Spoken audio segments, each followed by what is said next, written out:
লূত আলাইহিস সালাতু ওয়াস সালাম, নূহ আলাইহিস সালাতু ওয়াস সালাম, ইব্রাহিম আলাইহিস সালাতু ওয়াস সালাম।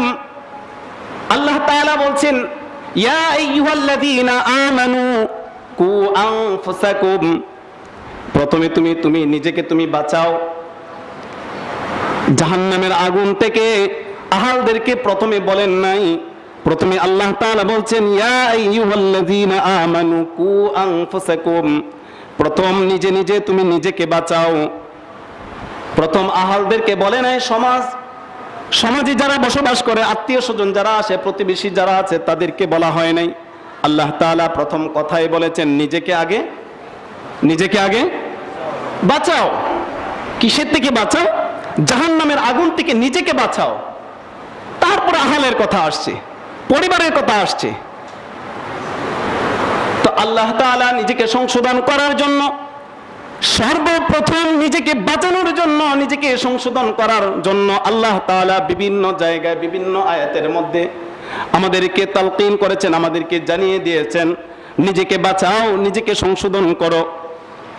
আগে নিজেকে বাঁচাতে হবে, নিজের ঈমান আমলকে ঠিক রাখতে হবে, তারপরে জাতির সামনে আমি পেশ করব। নিজেকে না বাঁচিয়ে আহালদেরকে বাঁচানোর কথা আল্লাহ তাআলা বলেন নাই। প্রথমে নিজেকে বাঁচাতে হবে, নিজে বাঁচানোর পরে নিজের ঈমান আমল ঠিক করার পরে যখন আমি জাতির সামনে যখন দাওয়াত পৌঁছাবো, তখন এই দাওয়াত তাদের মধ্যে একটি প্রভাব পড়বে। যদি কবুল যদি না করে আল্লাহর কাছে কি জবাব দিবে? ইন্নাল হামদালিল্লাহ نحمده ونستعينه ونستغفره ونؤمن به ونتوكل عليه ونعوذ بالله من شرور أنفسنا ومن سيئات أعمالنا من يهده الله فلا مضل له ومن يضلله فلا هادي له ونشهد أن لا إله إلا الله وحده لا شريك له ونشهد أن سيدنا وسندنا وحبيبنا وشفيعنا ومحبوبنا وأولانا ومولانا محمدا عبده ورسوله الذي أرسله الله تعالى بالحق بشيرا ونذيرا وداعيا إلى الله بإذنه وسراجا منيرا أما بعد فأعوذ بالله من الشيطان الرجيم بسم الله الرحمن الرحيم يا أيها الذين آمنوا اجتنبوا كثيرا من الظن إن بعض الظن إثم ولا تجسسوا ولا يغتب بعضكم بعضا أيحب أحدكم أن يأكل لحم أخيه ميتا فكرهتموه واتقوا الله إن الله تواب رحيم وقال النبي صلى الله عليه وسلم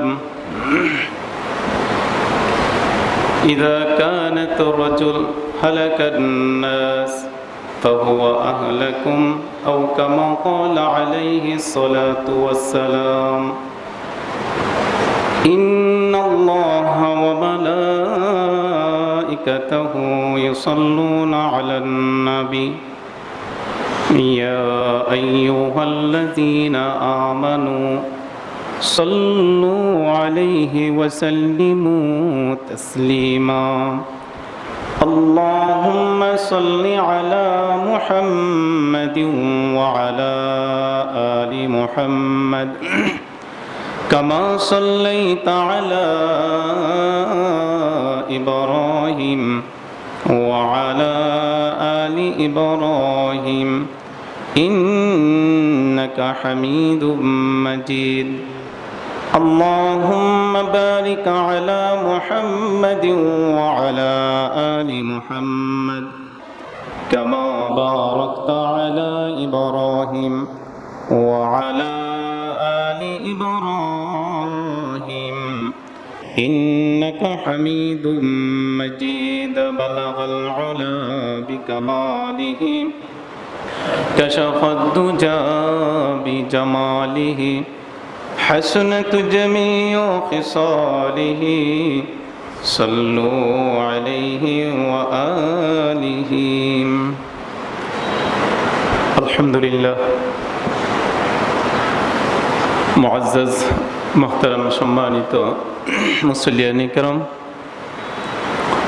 আল্লাহ রাব্বুল আলামিনের দরবারে লাখো কোটি শুকরিয়া আদায় করছি যে মহান রব্বুল আলামিন আমাদেরকে পবিত্র রবিউল আউয়াল মাসের প্রথম জুমায় আল্লাহ সুবহানাহু ওয়া তাআলা আমাদেরকে জুমার নামাজ পড়ার জন্য কবুল করেছেন, আমাদেরকে আল্লাহ তাআলার হুকুম পালন করার জন্য সুযোগ করে দিয়েছেন। সেই মহান রব্বুল আলামিনের দরবারে কালিমাতুশ শুকরিয়া আদায় করছি, সকলেই বলছি আলহামদুলিল্লাহ। অত্যন্ত গুরুত্বপূর্ণ মাস আমাদের সামনে উপস্থিত, গুরুত্বপূর্ণ মাসে, পবিত্র মাসে, নবীজি সাল্লাল্লাহু আলাইহি ওয়াসাল্লামের আগমনের মাসে আল্লাহ রাব্বুল আলামিন আমাদেরকে এই পবিত্র দিনে, পবিত্র ঘর, রহমত বরকতের জায়গায়, জান্নাতের বাগানে আমাদেরকে আসার বসার তৌফিক দান করেছেন। এই জন্য আবারও শুকরগুজার হচ্ছি, সকলেই বলছি আলহামদুলিল্লাহ। আসলে আলহামদুলিল্লাহ হওয়া যতটুকু আমাদের দরকার ছিল ততটুকু আমাদের আসে না। আমাদের বাংলাদেশের স্বাধীনতা দিবস 21শে ফেব্রুয়ারি বিভিন্ন তারিখ যে উদযাপন করা হয়, এইগুলা আসার আগেই দেখবেন মিডিয়া, পত্র পত্রিকায় মানুষের মুখের মধ্যে যেন একটা তাসবির মতো একটা আলোড়ন সৃষ্টি হয়ে যায়। আসছে অমুক তারিখ, অমুক দিবস আমাদের সম্মুখে চলে আসে, মানুষ খুশিতে আত্মহারা। আগের থেকেই এই দিনকে উদযাপন করার জন্য মানুষ যা যা প্রয়োজন সব কিছু করার জন্য চিন্তা ফিকিরে লেগে যায়। আমরা মুসলমান জাতি, আমাদের দায়িত্ব, আমাদের ফরজে কেফায়া হলো আরবি 12 মাসের মধ্যে যখন যে মাস আসে সেই মাসের অবগত হওয়া। আল্লাহ তাআলা এক একটা মাসে এক একটা নিদর্শন আমাদের সামনে উপস্থিত করেন। এই জন্য ভাই, আমাদের ঈমান তো মজবুত হবে তখনই যখন আমাদের ঈমানের পিছনে, ঈমান তরুতাজা হওয়ার পিছনে আল্লাহ রাব্বুল আলামিন কিছু তরতিব, কিছু নিয়ম কানুন দিয়েছেন। বান্দা যখন এই তরতিব নিয়ম কানুন জেনে বুঝে আমল করবে তো আল্লাহ রাব্বুল আলামিন তার ঈমানি জজবাকে বাড়ায় দিবেন। সুবহানাল্লাহ। এটা বাস্তব কথা এমনই যে যেই বংশে জন্মগ্রহণ করে তার একটা প্রভাব থাকে, তার ভিতরে সেই প্রভাব থাক আর না থাক, কিন্তু কোনো বংশ যদি ভালো হয়, ছেলে যদি নর্মালও যদি হয়, এরপরেও বাপদাদার নামের পিছনে যে একটা লকব লাগানো থাকে, সেই লকবের কারণে তার স্পিড বেড়ে যায়। সমাজের মধ্যে সে 10 জনের মতো না, অন্যরকমভাবেই চলে, অথচ তার থেকে এই 10 জন তার থেকে আরও ভালো, জ্ঞানী, গণিত, সব দিক দিয়ে ভালো, কিন্তু এরপরেও তার প্রভাব থাকে কেন? কারণ তার নামের সাথে একটা শব্দ ব্যবহার আছে, যার জন্য তার ভিতরে অন্যরকম অনুভূতি কাজ করে। সম্মানিত হাজিরিন, খান বংশ যারা, চৌধুরী বংশ যারা, নামের শেষেই দেখবেন চৌধুরী লাগায়, লাগানোর মধ্যেই তার শরীরের মধ্যে একটা আলাদা ভাব আসে। আমরা তো মুসলমান, আমরা বিশ্ব নবীর সর্বশ্রেষ্ঠ উম্মত, আমাদের তো প্রভাব, আমাদের তো নামডাক অন্যরকম হওয়ার কথা।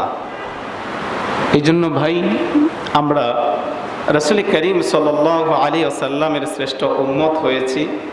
শ্রেষ্ঠ উম্মত হলেই তো শুধু হবে না, আমল দিয়ে, কাজ দিয়ে আমাদেরকে শ্রেষ্ঠ নবীর উম্মত হিসাবে নিজেকে পরিচিত করতে হবে, তাহলে কাজে লাগবে। আল্লাহ তাআলা যেন ইসলামের যত আইন কানুন যা কিছু আছে সব কিছু মেনে যেন আমরা সকলে আমল করতে পারি। আল্লাহ তাআলা সকলকে তৌফিক দান করেন। সম্মানিত ভাইরা, আজকে যে বিষয়টা নিয়ে আলোচনা করব, গত জুমা আপনাদের সামনে বলেছি, শান্তিময় সমাজ গঠনে আমাদের কি করণীয়। শান্তিময় সমাজ গঠনে আমাদের কি করণীয়, এটা নিয়ে কিছু কথা বলবো। গত জুমায় বলেছিলাম, একটা সুন্দর, সুস্থ, শান্তিময় সমাজ গঠনের ক্ষেত্রে সর্বপ্রথম যে জিনিসটা প্রয়োজন পড়ে সেটা হচ্ছে নিজেকে সংশোধন করা। একটা সমাজকে পরিবর্তন করার জন্য, একটা সমাজকে বদলানোর জন্য, শান্তি ফিরিয়ে আনার জন্য সর্বপ্রথম যে জিনিসটা দরকার সেটা হচ্ছে নিজেকে সংশোধন করা, নিজেকে পরিবর্তন করা, নিজেকে বদলানো। আল্লাহ রাসূল সাল্লাল্লাহু আলাইহি ওয়াসাল্লাম শান্তিময় সমাজ কিভাবে গঠন হবে, শান্তি কিভাবে কায়েম হবে, আল্লাহ রাসূল সাল্লাল্লাহু আলাইহি ওয়াসাল্লাম আল্লাহ তাআলা তার কালামের মধ্যে শিক্ষক হিসাবে রাসূল সাল্লাল্লাহু আলাইহি ওয়াসাল্লামকে দিয়ে সেই তরতিব আমাদেরকে শিক্ষা দিয়েছেন, দেখিয়ে দিয়েছেন কিভাবে একটা সমাজের মধ্যে শান্তি প্রতিষ্ঠিত হয়। আমরা শান্তির পিছনে হন্য হয়ে খুঁজছি, কোথায় শান্তি পাওয়া যায়। শান্তির পিছনে আমরা হন্য হয়ে খুঁজছি, কোথায় একটু শান্তি পাওয়া যায়। শান্তির জন্য আমরা পাগল পাড়া।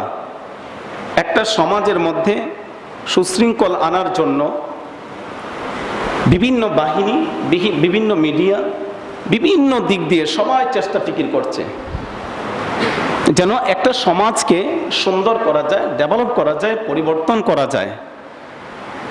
শান্তিময় সমাজ কিভাবে গঠন করা যায়, এই জন্য প্রত্যেকটি মহল থেকে সবার যার যার অবস্থান থেকে চেষ্টা করতেছে। আল্লাহ রাসূল সাল্লাল্লাহু আলাইহি ওয়াসাল্লাম এই সমাজ পরিবর্তন করার জন্য আমরা যে চেষ্টা করতেছি, এই চেষ্টা এইভাবে করলেই কি একটা সমাজ পরিবর্তন হবে, অথবা একটা সমাজের মধ্যে কি শান্তি আসবে?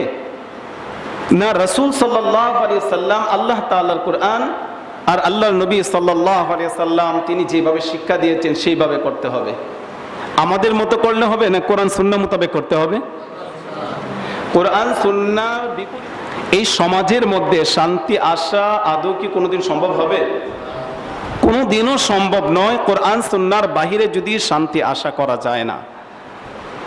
সম্মানিত ভাইরা, তো শান্তি যে আসবে আমাদেরকে শিক্ষা দিয়েছেন আল্লাহ রাসূল সাল্লাল্লাহু আলাইহি ওয়াসাল্লাম। সর্বশ্রেষ্ঠ যুগ হিসাবে রাসূলের যুগকে আল্লাহ রাসূল বলেছেন। আল্লাহ রাসূল তো একটি বর্বর যুগ, অন্ধকার তমসার যুগের মধ্যে তিনি আগমন করেছেন। সেই যুগকে সোনালী যুগ, একটা আলোয় আলোকিত যুগ, মানুষকে, চরিত্রহীনকে চরিত্রবান বানিয়েছেন, স্বর্ণের মানুষ বানিয়েছেন, সোনালী যুগ বানিয়েছেন। কোরআন এবং সুন্নাহ ছাড়া না, কোরআন সুন্নাহর ভিত্তিতে। তো আমরাও যদি এরকম একটা সমাজ যদি চাই, তাহলে আমাদেরকেও কোরআন সুন্নাহর বাহিরে যত মত পথ অবলম্বন করি না কেন, কোনো দিন সম্ভব নয় এই সমাজের মধ্যে শান্তি প্রতিষ্ঠিত করা। আল্লাহ রাসূল সাল্লাল্লাহু আলাইহি ওয়াসাল্লাম, আল্লাহ তাআলা আল্লাহর নবীকে পাঠালেন। রাসূল সাল্লাল্লাহু আলাইহি ওয়াসাল্লাম একা ছিলেন। 1 2 3 করতে করতে করতে করতে 100 লক্ষর উপরে সাহাবায়ে কেরাম ইসলামকে কবুল করেছেন। আল্লাহ রসুল সাহাবীদেরকে যে শিক্ষাটা দিয়েছেন, প্রথম যে শিক্ষা, সেই শিক্ষার নাম ছিল নিজেকে সংশোধন করা, নিজেকে ডেভেলপ করা, নিজেকে পাল্টানো, নিজেকে বদলিয়ে ফেলা। পূর্বে তোমার কি ছিল এটা দেখার দরকার নেই। যখন তুমি ঈমান এনেছো, এখন থেকে তোমার নিজের দিকে তোমাকে আঙ্গুল তুলে তোমার ত্রুটিগুলা বের করতে হবে। অন্যের দোষ, অন্যের ত্রুটি দেখার আগে নিজের ত্রুটিগুলা বের করে করে নিজেকে সংশোধন করতে হবে। নিজে যখন সংশোধন হয়ে যাবে তো সমাজ পরিবর্তন করা সম্ভব হবে। এটা আমাদের কোনো কথা নয়, আল্লাহর কোরআনও একই কথা বলেছেন, রাসূলের হাদিস একই তরতিব শিখিয়েছেন যে নিজেকে সংশোধন করা। নিজে যখন সংশোধন হয়ে যাব, নিজের ফ্যামিলি সংশোধন হবে। নিজের ফ্যামিলি যখন সংশোধন হবে, সমাজ সংশোধন হবে। সমাজ যখন সংশোধন হবে, একটা দেশ সংশোধন হওয়া সম্ভব। সম্ভব কি সম্ভব না? আগে সর্বপ্রথম ব্যক্তি সংশোধন হতে হবে। আল্লাহ তাআলা তার পবিত্র কালামের মধ্যে বলে দিয়েছেন, ইয়া আইয়ুহাল্লাযীনা আমানু ইয়া আইয়ুহাল্লাযীনা আমানু আলাইকুম আনফুসুকুম, হে ঈমানদারেরা, হে মুমিনেরা, শোনো, তোমরা যদি একটা ফ্যামিলিকে যদি পরিবর্তন করতে চাও, বদলাতে যদি চাও, একটা সমাজকে যদি পরিবর্তন করতে চাও, সংশোধন যদি করতে চাও, আলাইকুম আনফুসুকুম, আগে নিজে পরিবর্তন হও, নিজে সংশোধন হও। নিজে যখন সংশোধন হবে, নিজের ফ্যামিলি সংশোধন হয়ে যাবে। নিজে যখন সংশোধন হবে, সমাজ সংশোধন হবে। সমাজ যখন সংশোধন হবে, যে কোনো পর্যায়ে সব কিছু সংশোধন করা সম্ভব হবে যখন তুমি নিজে সংশোধন হবে। আল্লাহর নবী বলেছেন, সংশোধন হওয়ার জন্য কারিগর লাগবে। যেই ব্যক্তি সমাজকে সংশোধন করার জন্য বক্তৃতা দিল, কথাবার্তা বলল, মানুষকে বক্তৃতার মাধ্যমে, কথাবার্তার মাধ্যমে, ওয়াজ নসিহতের মাধ্যমে মানুষকে বোঝালো, অথচ যেই কথাগুলা মানুষের সামনে তিনি পেশ করলেন, এই কথা তার ভিতরে কোনো আমল নাই। আল্লাহর নবী বলেন, আল্লাহর কোরআনে একই কথা বলে দিয়েছেন, তুমি যে কথা বলো, তুমি যদি আমল যদি না করো, জন্ম থেকে নিয়ে মৃত্যু পর্যন্ত মানুষের সামনে তুমি পেশ করবে, কোনো ফায়দা হবে না, কোনো তাসির পড়বে না। নিজের ভিতরে আমল থাকবে, এই আমলের কথা যখন জাতির সামনে যখন পেশ করবে, তখন ওই জাতির মধ্যে একটি প্রভাব পড়বে। সে এই কাজটা করতে তার জন্য সহজ হবে, আল্লাহ তাআলার সাহায্য থাকবে। আর নিজে যেটা করো না, সেটা জাতির সামনে তুমি বলো না, কারণ এই কথার দ্বারা কোনো ফায়দা আসবে না। আল্লাহর কোরআন এই জন্যই তো বলেছেন, আলাইকুম আনফুসুকুম, আগে নিজে সংশোধন হও। আল্লাহর নবী সাল্লাল্লাহু আলাইহি ওয়াসাল্লাম সাহাবায়ে কেরামদেরকে নিজেকে সংশোধন করার জন্য 13টি বছর মক্কায় তিনি মেহনত করেছেন। সাহাবায়ে কেরাম নিজের উপরে 13 বছর পর্যন্ত তারা একাধারে 13টি বছর তাদের নিজের উপরে মেহনত করেছেন, না অন্যের উপরে প্রভাব খাটিয়েছেন, অন্যের দোষ তালাশ করেছেন? একটা ইতিহাস আপনি পাবেন না সাহাবায়ে কেরাম নিজেকে বাদ দিয়ে অন্যের দোষ তালাশ করেছেন, অন্যকে নিয়ে সমালোচনা করেছেন, এমন ইতিহাস পাওয়া যাবে না। সাহাবায়ে কেরাম সব সময় নিজেকে নিয়ে ভেবেছেন, নিজেকে সংশোধন করেছেন। কেন সংশোধন করেছেন? কারণ আমি যাকে যেই কথা বলবো, এটা কি আমি পরিপূর্ণ হয়েছি কিনা, আমার ভিতরে সেই আমল আছে কিনা। যেই দোষ আমি মানুষকে বলছি, যেই দোষ আমি আমার ভাইকে আমি বলছি, সেই দোষ আমার ভিতরে আছে কিনা, এটা নিয়ে তারা চিন্তিত থাকতেন, পেরেশানি থাকতেন। কিভাবে এর থেকে বাঁচা যায়, কিভাবে এর থেকে সংশোধন হওয়া যায়। আল্লাহর নবী সাল্লাল্লাহু আলাইহি ওয়াসাল্লাম সাহাবায়ে কেরামদেরকে 13টি বছর তালিম দিয়েছেন, তরবিয়ত শিখিয়েছেন, কিভাবে নিজেকে পাকাপোক্ত করা যায়। সাহাবায়ে কেরাম রিদওয়ানুল্লাহি তাআলা আলাইহিম আজমাইন 13 বছর মক্কায় মার খেয়েছেন, মার দেননি। নিজেকে আগে গুটিয়ে নিয়েছেন, নিজেকে মজবুত করেছেন, নিজেকে সংশোধন করেছেন, নিজেকে বদলিয়েছেন। 13 বছর আগে বিভিন্ন মানুষ বিভিন্ন পেশায় নিয়োজিত ছিল, এমনও অপকর্মের মধ্যে লিপ্ত ছিল, যখন ইসলামের ছায়াতলে যখন এসেছে তারা এমন স্বর্ণের মানুষ হয়েছে, জান্নাতের সার্টিফিকেট ওয়ালা ব্যক্তি হয়ে গিয়েছেন। সুবহানাল্লাহ। এই ছিল সাহাবায়ে কেরামদের অবস্থা, নিজেকে সংশোধন করিয়েছে। আল্লাহ রাব্বুল আলামিন বলেন, নিজেকে সংশোধন করতে হবে, নিজে সংশোধন না হয়ে অন্যকে সংশোধন করা কোনোদিন সম্ভব নয়। নিজে যদি আমল যদি না করি, আমি যখন মানুষের সামনে যখন বলবো, মানুষই তো আমাকে আঙ্গুল দিয়ে বলবে আপনি আমাকে বলছেন, আপনার ভিতরে তো আমল নাই। বলবে কি বলবে না? আমি চুরি করি, আমি যদি চোরকে যদি শাসাই, খবরদার সমাজের মধ্যে চুরি করা যাবে না। চোর হয়তোবা প্রকাশ্যে বলতে পারবে না, কারণ আমি প্রভাবশালী, আমি ক্ষমতাধর, আমি কথা বলতে পারি, আমি বিচার আচার করতে পারি, আমি চোর, ডাকাত, লম্পট, জুলুমবাজ। কিন্তু যাকে আমি বলছি সে প্রকাশ্যে যদি নাও যদি বলে, মনে মনে বলবে আমি কি চোর, আমি কি জুলুমবাজ, তার থেকে হাজারো লক্ষ কোটি গুণ বড় তুমি জুলুমবাজ, ঠিক কিনা? এরকম আছে না? নেই? প্রকাশ্যে বলবে না, কিন্তু নিজে নিজে ঠিকই বলতে থাকবে যে আমি কি চোর, তার থেকে বড় চোর তো তুমি। তাহলে বলেন, এই চোর, এই বড় চোরের কথা কোনোদিন শুনবে? আমল করবে? কারণ সে তো মনে মনে জানে যে যে চোর আমার সাথে কথা বলতেছে, এই চোর তো আমার থেকে বড় চোর, সে তো আমাকে শিক্ষা দিচ্ছে।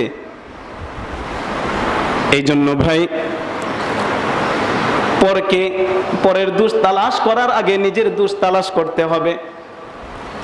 নিজে ধ্বংস হয়ে যাচ্ছি আর নিজে নিজে বলছি অমুক তো ধ্বংস হয়ে গেল। আমরা এমন ভাবে আমাদের মুখের ভাষাগুলো এমন ভাবে বিস্তার করি, মনে হয় আমার মতো সাধু, আমার মতো আল্লাহওয়ালা দুনিয়ার মধ্যে আর একটাও নাই। মানুষকে দেখে একটা কাজ করতেছে, একটা গুনাহের কাজ করতেছে, অথবা যে কোনো একটা কাজে লিপ্ত হয়ে গিয়েছে, আমি নিজেই বলছি কত ধ্বংস হয়ে গেল। অথচ এই যে ধ্বংস হয়ে গেল, অমুক ধ্বংস হয়ে গেল, এই কথা আমার মুখ থেকে উচ্চারণ হলো, কিন্তু কোনোদিন চিন্তা ফিকির করলাম না আমিও কি সেই ধ্বংসের ভিতরে আছি কি না। অন্যকে নিয়ে সময় পাইলাম সমালোচনা করা আল্লাহর রাসূল নিষেধ করেছেন, কিন্তু আত্মসমালোচনা করা আল্লাহর রাসূল আদেশ করেছেন।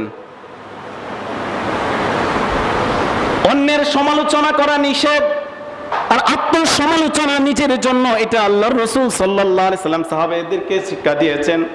সাহাবীদেরকে শিক্ষা দেওয়া মানে হলো কিয়ামত পর্যন্ত যত উম্মত এই দুনিয়ার মধ্যে আসবে, সেই শিক্ষা আমাদেরকে শিক্ষা গ্রহণ নিতে হবে। নিজের আত্মসমালোচনা করা, আমি যাকে যে অপবাদ দিচ্ছি, যেই কথাটা বলছি, এই কথার মধ্যে আমি শামিল আছি কিনা। কত বড় মিথ্যা কথা বলেছে, এই মিথ্যার মধ্যে আমি আছি কিনা। একজনে মিথ্যা কথা বলছে, তাকে বলছি ও মিথ্যাবাদী, অথচ আমি যে কত বড় মিথ্যাবাদী এটা নিয়ে কোনদিন নিজেকে নিয়ে আত্মসমালোচনা করলাম না। আমি অন্যকে বললাম মিথ্যাবাদী, অথচ আমিও তো মিথ্যাবাদী। আল্লাহ রাসূল সাল্লাল্লাহু আলাইহি ওয়াসাল্লাম সাহাবায়ে কেরামদেরকে সুন্দরভাবে, সুন্দর তরতিবে শিক্ষা দিয়েছেন। এই জন্যই তো নিজের উপরে যখন মেহনত করেছে সাহাবায়ে কেরাম, নিজেকে সংশোধন যখন করেছে, বদলানোর চেষ্টা করেছে, বদলিয়ে ফেলেছে, আল্লাহ তাআলা কোরআনুল কারীমের মধ্যে এই জন্যই বলে দিয়েছেন, রাদিয়াল্লাহু আনহুম ওয়া রাদু আন, তারা আমার প্রতি রাজি হয়ে গিয়েছে, আমিও আল্লাহ তাআলা সাহাবায়ে কেরামদের প্রতি রাজি হয়ে গিয়েছি। সুবহানাল্লাহ। যারা নিজেকে সংশোধন করবে তারা আল্লাহর প্রিয় বান্দা হয়ে যাবে। এই জন্য আমাদেরকে সমাজ যদি ভালো যদি করতে যদি চায়, নিজের ফ্যামিলিকে যদি সংশোধন যদি করতে চায়, প্রথমে কে শিক্ষা গ্রহণ করতে হবে? কে আগে সংশোধন হওয়া লাগবে? নিজে সংশোধন হওয়া লাগবে। বাবা যদি ফ্যামিলির মধ্যে যদি 5 ওয়াক্ত নামাজ পড়ে, সন্তানকে নামাজ পড়ার আদেশ করতে পারে, বাবা নিজে নামাজ পড়ে না, সন্তানকে বলে সন্তান মসজিদে যাও নামাজ পড়ো, বলেন এই সন্তানকে সেই বাবার কথা কি শুনবে? কারণ নিজেই তো ঠিক নাই, নিজের আমলই তো ঠিক নাই, তাহলে সন্তান কিভাবে বাবার কথা শুনবে? বাবা যদি সংশোধন হয়, মেয়ে যদি বেনামাজি থাকে, মেয়েকে আদেশ করতে পারে মা নামাজ পড়ো, পর্দা করো, ইসলামকে যদি বাবা যদি মানে, আর সেই ইসলামের উপরে যদি দাওয়াত যদি দিতে পারে, নিজেকে বাঁচানো হচ্ছে ফরজে আইন। সর্বপ্রথম নিজেকে বাঁচানো। আল্লাহ তাআলা এই জন্যই তো বলেছেন প্রথমে নিজেকে সংশোধন করো। বাল্লিগু আন্নী ওয়ালাউ আয়া, বাল্লিগ, তারপরে তুমি দাওয়াত দাও। দাওয়াত দেওয়ার দায়িত্ব হচ্ছে আপনার। একবারের জায়গায় বারবার দাওয়াত দিবেন। সন্তান যদি না মানে, তাহলে এই জন্য আল্লাহর কাছে আপনাকে জবাবদিহিতা করা লাগবে না। আল্লাহর কাছে জবাবদিহিতা আসলে আল্লাহকে বলতে পারবেন, আল্লাহ আমি চেষ্টা করেছি, দাওয়াত দিয়েছি, কিন্তু তারা কবুল করে নাই। লূত আলাইহিস সালাতু ওয়াস সালাম, নূহ আলাইহিস সালাতু ওয়াস সালাম, ইব্রাহিম আলাইহিস সালাতু ওয়াস সালাম, আল্লাহ তাআলা বলছেন, ইয়া আইয়ুহাল্লাযীনা আমানু কু আনফুসাকুম, প্রথমে তুমি নিজেকে তুমি বাঁচাও জাহান্নামের আগুন থেকে। আহালদেরকে প্রথমে বলেন নাই, প্রথমে আল্লাহ তাআলা বলছেন ইয়া আইয়ুহাল্লাযীনা আমানু কু আনফুসাকুম, প্রথম নিজে তুমি নিজেকে বাঁচাও। প্রথম আহালদেরকে বলে নাই সমাজে যারা বসবাস করে, আত্মীয় স্বজন যারা আসে, প্রতিবেশী যারা আছে, তাদেরকে বলা হয় নাই। আল্লাহ তাআলা প্রথম কথাই বলেছেন নিজেকে আগে বাঁচাও। কিসের থেকে বাঁচাও? জাহান্নামের আগুন থেকে নিজেকে বাঁচাও। তারপর আহলের কথা আসছে, পরিবারের কথা আসছে।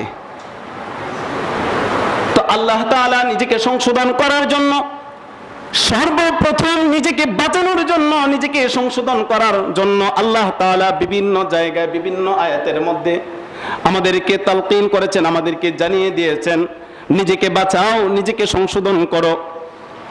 আগে নিজেকে বাঁচাতে হবে, নিজের ঈমান আমলকে ঠিক রাখতে হবে, তারপরে জাতির সামনে আমি পেশ করব। নিজেকে না বাঁচিয়ে আহালদেরকে বাঁচানোর কথা আল্লাহ তাআলা বলেন নাই। প্রথমে নিজেকে বাঁচাতে হবে। নিজে বাঁচানোর পরে, নিজের ঈমান আমল ঠিক করার পরে, যখন আমি জাতির সামনে যখন দাওয়াত পৌঁছাবো, তখন এই দাওয়াত তাদের মধ্যে একটি প্রভাব পড়বে। যদি কবুল যদি না করে, আল্লাহর কাছে কি জবাব দিতে, কি বলেন আছে? যদি তাকে, তাহলে ইব্রাহিম আলাইহিস সালাতু ওয়াস সালাম বাবার জন্য তাকেও জবাবদিহিতা করা লাগবে, ঠিক কি না? ইব্রাহিম আলাইহিস সালাতু ওয়াস সালাম যদি দাওয়াত দেওয়ার পরে কবুল যদি না করে, যদি জবাবদিহিতা যদি থাকে, তাহলে নূহ আলাইহিস সালাতু ওয়াস সালাম সন্তানের জন্য নিজের জবাবদিহিতা করা লাগবে, ঠিক কি না? তো সর্বপ্রথম নিজেকে বাঁচানো, তারপর আহালদেরকে বলা, তারপরে তারা যদি না মানে, এটার জন্য আল্লাহর কাছে আপনি ধরা খাবেন না। কিন্তু নিজেকে যদি না বাঁচান, সর্বপ্রথম তো নিজেকেই হিসাব দিতে হবে। কারো হিসাব কি কেউ দিবে নাকি কিয়ামতের মাঠে? কারো হিসাব কেউ দিবে না, নিজের হিসাব নিজেকেই দিতে হবে। আমরা অন্যের দোষ তালাশ করে বেড়াচ্ছি, কিয়ামতের মাঠে আল্লাহ তো বলবে না, এই অমুকে কি করেছিল তুমি বলো তো, বলবে নাকি? এরকম ভাবে আল্লাহ তাআলা কি এই কথা বলবেন যে অমুকে কি করেছিল বলো তো? বরং নিজের সাক্ষী নিজেই দাঁড় করাবে। নিজের অঙ্গগুলা, প্রত্যেকটি অঙ্গ আপনি আমার বিরুদ্ধে সাক্ষী দেওয়া শুরু করবে। ভালো করলে ভালো বলবে, মন্দ করলে মন্দ বলবে। এই জন্য বাবা যদি ভালো হয়, বাবা যদি সংশোধন হয়, সন্তান সংশোধন হয়ে যাবে। বাবা নামাজ পড়ে, সন্তানকে নামাজের তাগিদ দিলেন, সন্তান নামাজ পড়তে পারে। বাবা যদি নামাজ, রোজা, হজ, যাকাত সত্যের পক্ষে তাকে সত্য কথা বলে, দেখা যাবে বাবার এই কাজগুলা সন্তান এটাকে অবলম্বন করবে। স্ত্রী নামাজ পড়ে না, স্বামীও নামাজ পড়ে না। এখন স্বামী যদি বলে, স্ত্রী তুমি নামাজ পড়ো, পড়বে নাকি? বলবে তুমি তো নামাজ পড়ো না, আমি কিভাবে নামাজ পড়বো? নিজে যদি সংশোধন যদি হতাম, নিজের সন্তান সংশোধন হতো, ছেলে মেয়ে সংশোধন হতো, স্ত্রী সংশোধন হতো, ভাই বেরাদার সংশোধন হতো। আর নিজে সংশোধন না হয়ে যদি সারা বছর, কেন মৃত্যুর আগ পর্যন্ত যদি মানুষকে শুধু যদি দাওয়াত দিতে তাকে কোনো ফায়দা হবে না। কারণ নিজেই তো সংশোধন নাই, নিজের মধ্যে তো আমলে নাই, তাহলে তাসির পড়বে কিভাবে? এই জন্য নিজেকে আগে সংশোধন করা। নিজে যখন সংশোধন হব, নিজের ফ্যামিলিটা সুন্দর হয়ে যাবে। শান্তির একটা স্বর্গ হয়ে যাবে। একটা ফ্যামিলি যখন সুন্দর হয়ে যাবে, এক ফ্যামিলি দেখে আরেক ফ্যামিলিও ভালো হয়ে যাবে। আমরা কি চাই না আমাদের যাদের ফ্যামিলিগুলো আছে প্রত্যেকটা ফ্যামিলি নিজেদের আয়ত্তের ভিতরে থাক, আমি যা বলি আমার ফ্যামিলির ছেলে মেয়ে স্ত্রী ভাই বেরাদার যা আছে সবাই যেন আমার কথাগুলা মানে? এটা আমরা সবাই কি চাই না? আমরা প্রত্যেকে এই জিনিসটা চাই, কিন্তু এইটা কিভাবে কায়েম করা যাবে এই পদ্ধতিটা আমাদের মধ্যে কাজ করে না। আমরা সেই পদ্ধতি অবলম্বন করছি না। পদ্ধতি কি? আলাইকুম আনফুসাকুম। আগে নিজেকে সংশোধন করো, নিজেকে বদলাও, নিজেকে পরিবর্তন করো, দেখবে সব পরিবর্তন হয়ে যাবে। কিন্তু আমরা নিজেকে পরিবর্তন করার আগে আমরা কি করি? আমরা অন্যের দোষ তালাশ করি, অন্যের ত্রুটিগুলা আমরা বের করি, অন্যের খারাপিগুলা খুঁজে খুঁজে ঠুকে ঠুকে আমরা বের করি। আল্লাহ রাব্বুল আলামিন এই প্রসঙ্গ নিয়ে আল্লাহ তাআলা সূরা হুজরাতের মধ্যে যে কয়েকটা আয়াত আল্লাহ তাআলা নাযিল করেছেন, প্রত্যেকটি আয়াতের মধ্যে এই প্রসঙ্গ নিয়ে আলোচনা করেছেন। আল্লাহ রাব্বুল আলামিন বলেন, সমাজের মধ্যে নিজেকে সংশোধন মানুষ যখন না করে, বিভিন্ন জায়গায় বসে কে কি করলো এইগুলা দোষগুলা তালাশ করে, এই তালাশ করার মাধ্যমে সে চায় সমাজকে পরিবর্তন করা। যে যে যে দায়িত্ব নিয়ে যে বসে আছেন, যে যে জায়গায় যে অবস্থান করছেন, সেই জায়গা থেকে সে চায় আমি যেন এই জায়গাটাকে পরিবর্তন করতে পারি। একজন ইমাম থেকে নিয়ে শুরু করে, একজন নিচু পর্যায়ের মানুষ থেকে দায়িত্বশীল থেকে শুরু করে উপর পর্যায়ে দায়িত্বশীল পর্যন্ত প্রত্যেকে চায় এই সমাজটাকে পরিবর্তন করা। এখন আমাদের সমাজের মধ্যে, আমাদের এই বাংলাদেশের মধ্যে অন্তর্বর্তীকালীন সরকার তিনিও চায় এই দেশটাকে একটু পরিবর্তন করা, সংশোধন করা। চায় কি চায় না? এটার জন্য ফিকির করতেছে কি করতেছে না? চেষ্টা করতেছে না? প্রত্যেকে প্রত্যেক জায়গা থেকে আমরা চাই যে এটা কিভাবে একটু সংশোধন করা যায়, পরিবর্তন করা যায়। কিন্তু পরিবর্তন যে করবে, এই পরিবর্তন নিজের ফর্মুলা দিয়ে করলে তো হবে না। ফর্মুলা গ্রহণ করতে হবে কোথা থেকে? কোরআন এবং সুন্নাহ থেকে। কোরআন এবং সুন্নাহ কি আমাদেরকে শেখায়? যে যে জায়গায় আমরা বসে আছি, যে যে দায়িত্ব নিয়ে আমরা বসে আছি, আগে ইয়া আইয়ুহাল্লাযীনা আমানু আলাইকুম আনফুসাকুম, আগে এতটুকু শব্দ আলাইকুম আনফুসাকুম, এতটুকু শব্দ নিজের ভিতরে আমল করার চেষ্টা করতে হবে, যে নিজেকে সংশোধন আগে করতে হবে। নিজে সংশোধন যখন হয়ে যাব, তখন দেখবেন আমি যে দায়িত্ব নিয়ে, যতটুকু এরিয়া নিয়ে আমি আছি, নিজে সংশোধন হব। এই এরিয়ার মধ্যে যারা আছে তারাও সংশোধন হতে বাধ্য হবে, ঠিক কিনা? আমরা এখন ছোটখাটো একজন দায়িত্বশীল যখন হই, তখন আমাদের পিছনে শত শত লোক লাগে। কেন? পাহারা দিতে। কি দিতে? কথা বলেন, কি দিতে? পাহারা দিতে।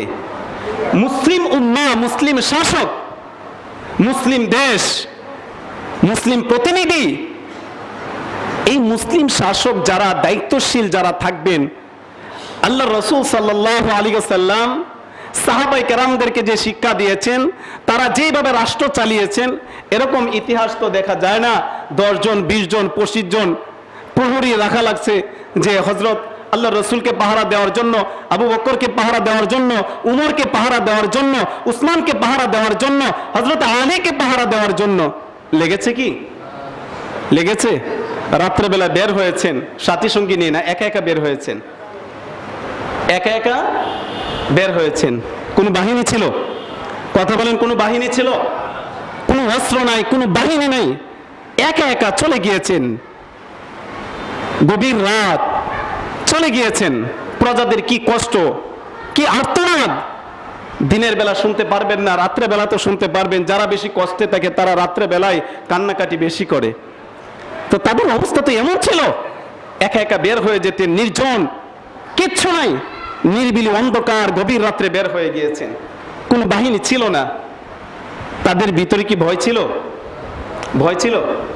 একটা ভয় ছিল, দুনিয়ার কোনো ভয় ছিল না, কিন্তু তাদের মধ্যে একটা ভয় ছিল, ওয়াত্তাকুল্লাহ। কার ভয় ছিল? আল্লাহর ভয় ছিল। দুনিয়ার অন্য কোনো ভয় ছিল না, কোনো শক্তির ভয় ছিল না, কোনো পরাশক্তির ভয় ছিল না। একটা শক্তির ভয় ছিল। কার শক্তি? আল্লাহর শক্তি।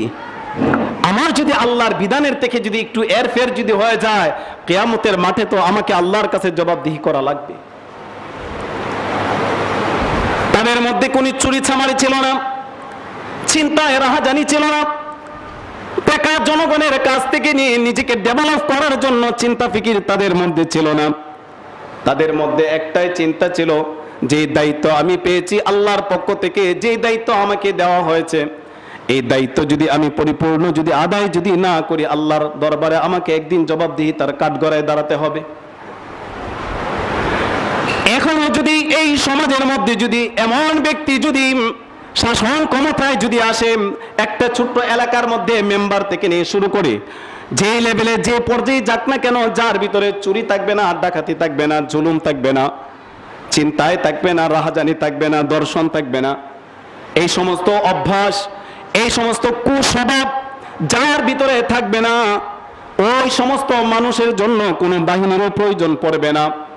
ওই সমস্ত মানুষের জন্য আল্লাহ রাব্বুল আলামিনের পক্ষ থেকে সাহায্য থাকবে। সাহায্য শুধু একদিনের জন্য নয়, অনবরত আল্লাহ তাআলা তাদেরকে হেফাজত করবেন। কিন্তু সেই চরিত্রবান হওয়া লাগবে। আগে নিজেকে সংশোধন করতে হবে। সাহাবে কেরাম নিজেকে সংশোধন করেছেন। নিজেকে সংশোধন করার পরে এমন মানুষ হয়েছেন, জনগণ নির্দ্বিধায় দরজা খুলে ঘুমিয়েছেন। একজন রমণী নারী, যুবতী নারী মক্কা থেকে মদিনা, ইয়ামান থেকে মক্কা সফর করেছেন। যেটা আগে ভয় ভীতি ছিল, যে সাহাবায়ে কেরামদের একটা সময় তাদের ভয় ভীতি ছিল, যারা ইসলাম কবুল তখনও করে নাই, কিন্তু এমন একটা সময় আসছে যখন তারা এই নারীদের সতীত্বের পাহারাদার হয়ে গিয়েছে, নিজেকে সংশোধন করে নিয়েছে।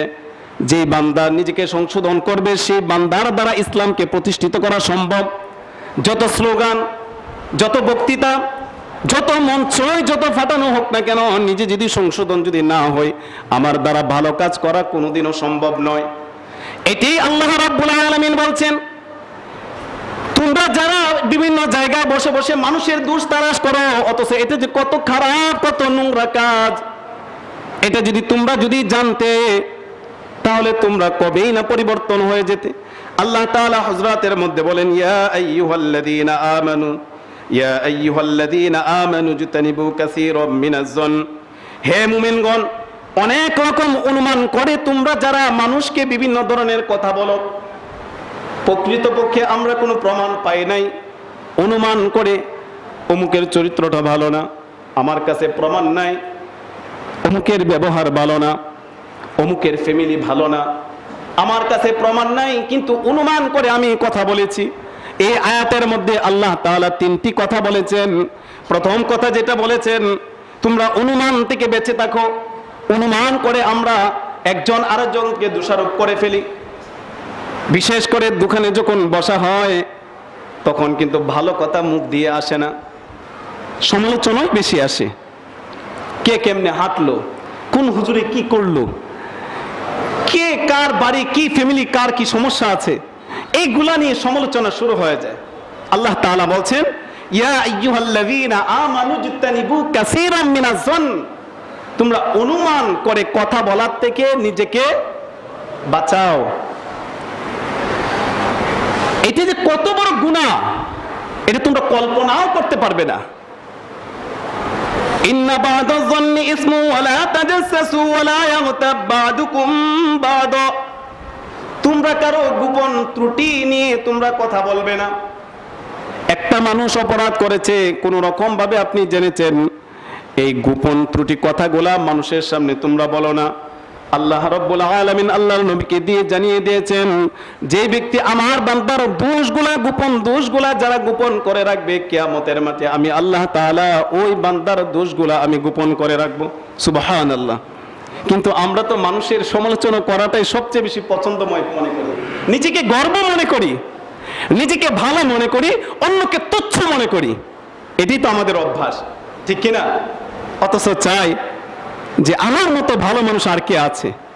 এই যে আমার মতো ভালো মানুষ, আমার আমার আমি আমি, এই যে শব্দটা, এই শব্দটা যতক্ষণ পর্যন্ত না যাবে যে আমার থেকে ভালো, আরে ভাই নিজেকে অন্যকে বলতেছো যে ও ধ্বংসের মুখে পড়ে গিয়েছে। আল্লাহ নবী বলেন যে যারা বলে যে অমুক তো ধ্বংসে পড়ে গিয়েছে, ও তো ধ্বংস হয়ে গিয়েছে, এই কথা আমরা বলি না? আল্লাহ রাসূল সাল্লাল্লাহু আলাইহি ওয়াসাল্লাম মুসলিম শরীফের মধ্যে সুন্দর জবাব দিয়ে দিয়েছেন, ইদা ক্বালা আর-রাজুল, মানুষ অন্যকে বলে অমুক ধ্বংস হয়ে গিয়েছে, অমুক ধ্বংস হয়ে গিয়েছে, এ শেষ হয়ে গিয়েছে। ইদা ক্বালা আর-রাজুল হালাকান নাস ফাহুয়া আহলাকুম, যারা বলে অমুক ধ্বংস হয়ে গিয়েছে, মূলত ওই ব্যক্তি ধ্বংস হয় নাই, নিজেই ধ্বংস হয়ে গিয়েছে। ধ্বংস একজনের উপরে দেওয়ার আগে নিজের উপরে আগে তালাশ করা লাগবে।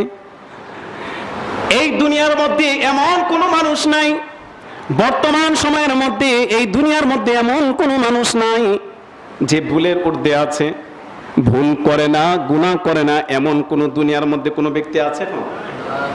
নবী আলাইহিস সালাতু ওয়াস সালাম ছাড়া এমন কোন মানুষ নাই যারা ভুল করে নাই, গুনাহ করে নাই।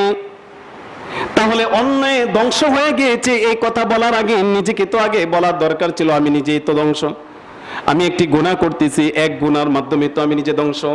ইদা ক্বালা আর-রাজুলু হালাকান নাস ফাহুয়া আহলাকুম, আল্লাহর নবী বলেন যেই ব্যক্তি বলে অমুক ধ্বংস হয়ে গিয়েছে, মূলত ওই ব্যক্তি ধ্বংস হয় না, সে নিজেই ধ্বংস হয়ে গিয়েছে।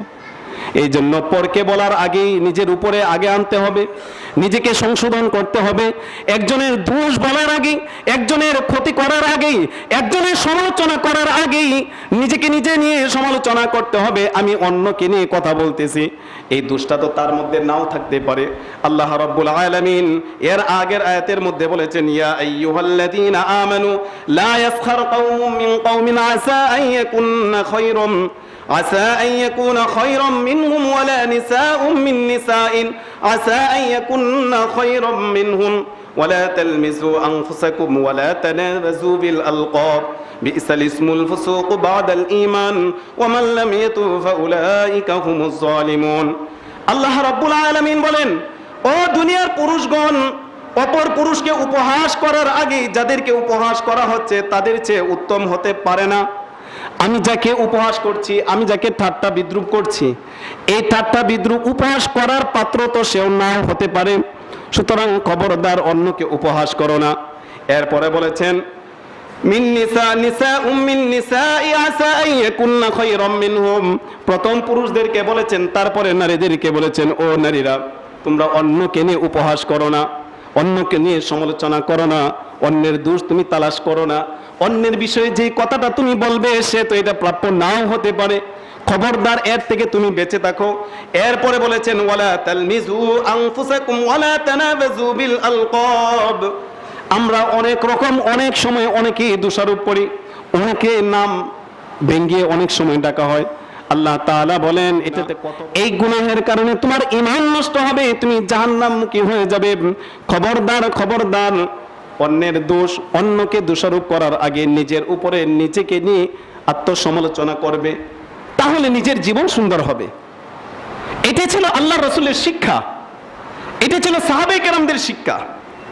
এরপরে আল্লাহ তাআলা বলেছেন, আইয়ুহিব্বু আহাদুকুম আন ইয়াকুলা লাহমা আখিহি মাইতান ফাকারিহতুমু, মানুষের গোপন দোষ, গোপন যে কথাগুলা থাকে এটা তোমরা মানুষের সামনে তোমরা প্রচার করো না, এটা বড় মন্দ কাজ, এটা বড় খারাপ কাজ।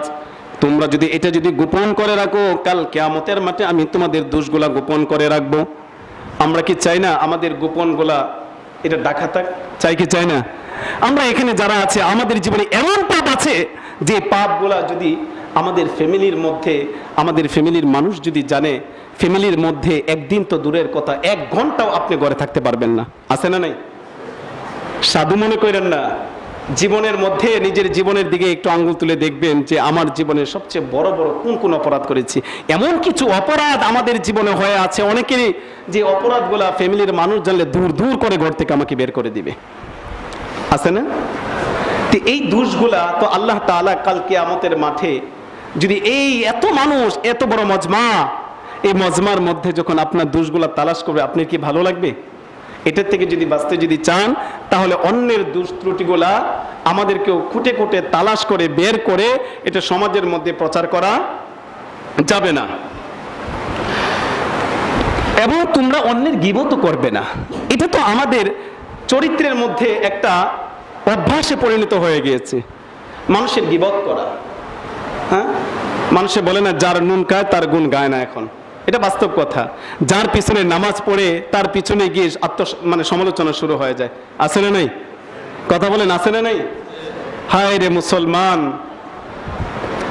কত বড় পাক্কা মুসল্লি হয়ে গেলাম, এখানে নামাজ পড়লাম, সব কিছু করলাম, অথচ এখান থেকে বের হয়ে এটা করে কথা না, যে কোনো বিষয়ে পিছনে যখন গেলাম কিভাবে তার ক্ষতি করা যায়, কিভাবে তার জীবনটাকে ধ্বংস করা যায়, কিভাবে তার আত্মসম্মানের উপরে আঘাত করা যায়, এটার জন্য আমরা মরিয়া হয়ে পড়ি।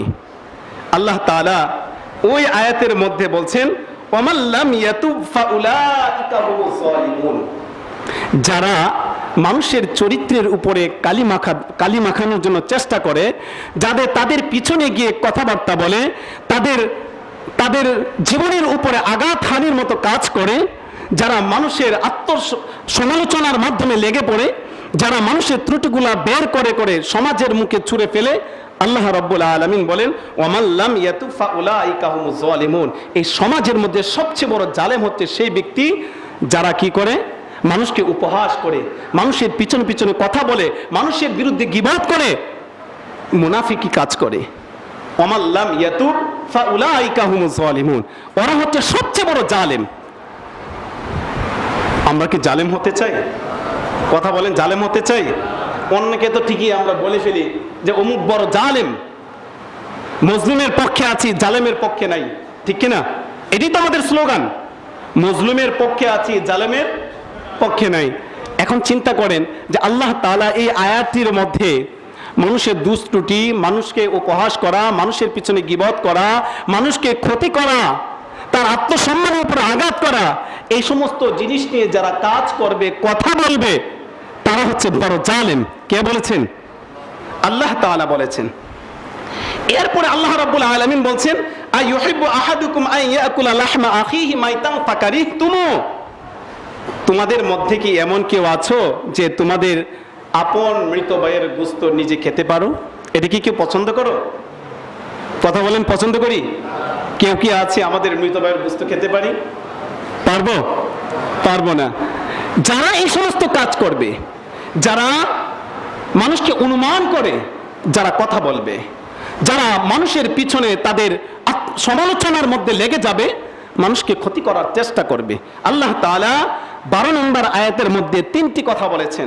1 নম্বর বলেছেন, মানুষকে অনুমান করে কথা বলার থেকে তোমরা বেঁচে থাকো। আমরা যে অনুমান করে কথা বলি, মানুষের বিভিন্ন দিক নিয়ে আলোচনা সমালোচনা করি তাকে ক্ষতি করার জন্য, এটার থেকে তোমরা বেঁচে থাকো। 2 নম্বর বলেছেন, কারো গোপন বিষয়গুলোর থেকে, কথা থেকে তোমরা বেঁচে থাকো। এই গোপন তো তোমার ভিতরেও আছে, এইগুলা থেকে বেঁচে থাকো। যদি কেউ যদি করো, তাহলে তোমরা কি তোমাদের মৃত ভাইয়ের গোশত কি তোমরা খেতে কি তোমরা ভালোবাসো? এই কথার উত্তর কি আসবে? কেউ ভালোবাসে না, কেউ পছন্দ করি না। তাহলে আমাদেরকে কি করতে হবে? এই সমস্ত কাজ থেকে নিজেকে বিরত রাখতে হবে। এরপরে আল্লাহ তাআলা বলেছেন, ওয়াত্তাকুল্লাহ। এই সমস্ত কাজ থেকে তারাই বিরত থাকবে। কারা? ওয়াত্তাকুল্লাহ। আল্লাহকে যারা জোরে বলেন, আল্লাহকে যারা ভয় করে। সাহাবে কেরামদের ভিতরে আল্লাহর ভয় ছিল কি ছিল না? তারা কি সংশোধন হয়েছে আল্লাহর ভয় ভীতি ছাড়া, না আল্লাহর ভয় নিয়ে? আমরাও যদি সংশোধন হতে চাই, আল্লাহর ভয় ছাড়া কি হওয়া কোনোদিন সম্ভব? কোনোদিনও সম্ভব নয়। এটি আল্লাহ তাআলা বলছেন, ওয়াত্তাকুল্লাহ। আল্লাহর ভয় ভীতি যার ভিতরে আছে, একমাত্র সেই হেফাজতে থাকবে। ইন্নাল্লাহা তাওয়াবুর রহিম। এবং এই সমস্ত কাজ যদি কারো কাছ থেকে যদি হয়ে থাকে, অচিরেই তোমরা কি করো?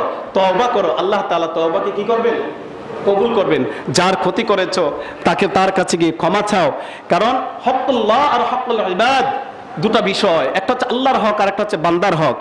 বান্দার হক, তার এই যে আলোচনাগুলো করলাম, এটা প্রত্যেকটা কথা হচ্ছে কার হক? বান্দার হক। এই বান্দার হক আল্লাহ নিজেও ক্ষমা করবেন না। এই জন্য ভাই, আমরা নিজেকে সংশোধন করি। শান্তিময় সমাজ গঠন করার জন্য সবাই চেষ্টায় পড়ে আছি, হিরিক লেগে গিয়েছে। বিভিন্ন মহল থেকে, বিভিন্ন সংগঠন থেকে, বিভিন্ন দল থেকে সংশোধন করার জন্য চেষ্টার উপরে চেষ্টা চলতেছে। চেষ্টা শুধু করলেই শুধু হবে না, আগে নিজেকে সংশোধন করা লাগবে। ব্যক্তি সংশোধন, সব সংশোধন হবে। ব্যক্তি সংশোধন না হয়ে সমাজের মধ্যে যতই কাজ করি না কেন কোনো ফায়দা। আগে নিজে সংশোধন হওয়া লাগবে।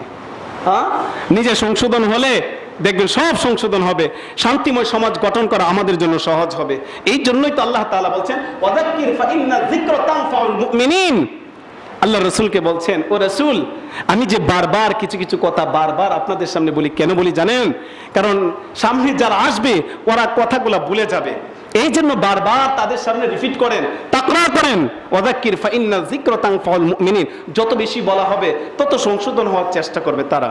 এই জন্য উলামায়ে কেরাম বারবার আপনাদেরকে তাগিদ করেন, বারবার আপনাদেরকে বলেন। তো নিজে সংশোধন হওয়ার চেষ্টা করব তো? কথা বলেন, করবো তো ইনশাআল্লাহ? এই যে এখন যে একটা প্রেক্ষাপট গিয়েছে কিছুদিন পূর্বে, আওয়ামী লীগের যারা ছিলেন নিজেকে বাঁচানোর জন্য, নিজেকে বাঁচাতে যে মার খবর নেয় না, বাপের খবর নেয় না, আত্মীয় স্বজনের খবর নেয় না, নেয় কার খবর?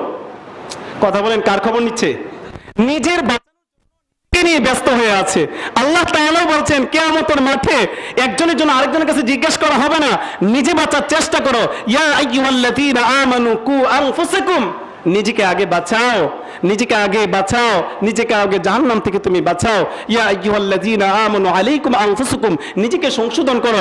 নিজে সংশোধন হয়ে যাবে, গোটা সমাজ সংশোধন হয়ে যাবে। আমরা এখানে যারা আছি আগে নিজে সংশোধন হই, হবে তো ইনশাআল্লাহ? নিজে সংশোধন হয়ে দেখেন ফায়দা হবে কি হবে না। নিজের সন্তান নিয়ে আপনি চিন্তিত, এটার কারণ কি জানেন? নিজে সংশোধন না। নিজের মেয়েকে নিয়ে চিন্তিত, কেন? নিজে সংশোধন না। নিজের স্ত্রীকে নিয়ে আপনি দুশ্চিন্তায় পড়ে আছেন, এটা কেন? নিজের জন্য। কেন? নিজের ভিতরে আমল নাই, যার জন্য আপনি তাদেরকে বলতেও পারেন না, দাওয়াতও দিতে পারেন না, আমলও করাতে পারেন না। নিজে যদি সংশোধন হতাম, আমরা একটা জিনিস এই কথা বলে শেষ করছি, আমরা এখানে যারা আছেন, মুরব্বী যারা আছেন, যাদের বাবারা দুনিয়া থেকে চলে গিয়েছেন, এখনকার তো ডিজিটাল চলে আসছে, মুরব্বীরা এখন ডিজিটাল হয়ে গিয়েছে, যারা চলে গিয়েছেন ওই সমস্ত বাবারা ইতিপূর্বে তার বাবারা যে কাজগুলা করেছেন, মিথ্যা কথা তার বাবা বলেন নাই, এই মিথ্যা কথাকে মূর্খ হলেও তারা এটাকে আমল করেছেন। আমার বাপে কোনোদিন মিথ্যা কথা বলেন নাই, আমার বাপ সমাজের মধ্যে কোনোদিন জুলুম করেন নাই, কাউকে ঠকান নাই। এই আমলটা সন্তানের উপরে প্রভাব পড়েছে। কেন পড়েছে? বাবা আমল করেছিল, সন্তান দেখছে, দেখার পরে এই সন্তানের উপরে সে আমলটা আছে। এখন নাই কেন? কারণ নিজের আমি যে সংশোধন করতে যাবো, আমি নিজেই তো সংশোধন না, তা আমার সন্তান সংশোধন হবে কিভাবে? এমনটা হয়েছে কি হয় নাই? কথা বলেন, হয়েছে কি হয় নাই? বাবের যে চরিত্র ছিল, বাবের যে কাজ ছিল, বাবের যে তরবিয়ত ছিল, এইগুলাও মূর্খ হলেও এটি ধরে রেখেছেন। আমার বাবা একজন সাধারণ মানুষ ছিলেন, কাউকে ঠকান নাই, কাউকে জুলুম করেন নাই, কাউকে একটা মিথ্যা কথা বলেন নাই, কার উপরে জুলুম করেন নাই, কারো কাছ থেকে 10 টাকা মানে মিথ্যা কথা বলে কিংবা ঠকবাজি করে কার কাছ থেকে আনেন নাই। এই যে একটা জিনিস, এটা বাপের কাছ থেকে সন্তান শিক্ষা পেয়েছে। এটা যারা মুরব্বী যারা চলে গিয়েছেন তাদের মধ্যে ছিল। আর এখন তো দেখতে দেখতে মুরব্বীরা এখন ডিজিটাল হয়ে যাচ্ছে। আল্লাহ তাআলা যেন আমাদের সকলকে যেন হেফাজত করেন এবং নিজেকে সংশোধন হওয়া, আগে নিজে সংশোধন হওয়ার জন্য আমরা সকলে যেন চেষ্টা করি। আল্লাহ তাআলা আমাদের সকলকে যেন সহযোগিতা করেন, সাহায্য করেন, নিজে সংশোধন হয়ে যেন সমাজকে সংশোধন করতে পারি। সুন্দর শান্তিময় একটি সমাজ যেন আমরা সকলেই মিলে একটি উপহার দিতে পারি। আল্লাহ তাআলা সকলকে তৌফিক দান করুক। আমিন। ওয়া আখির দাওয়া।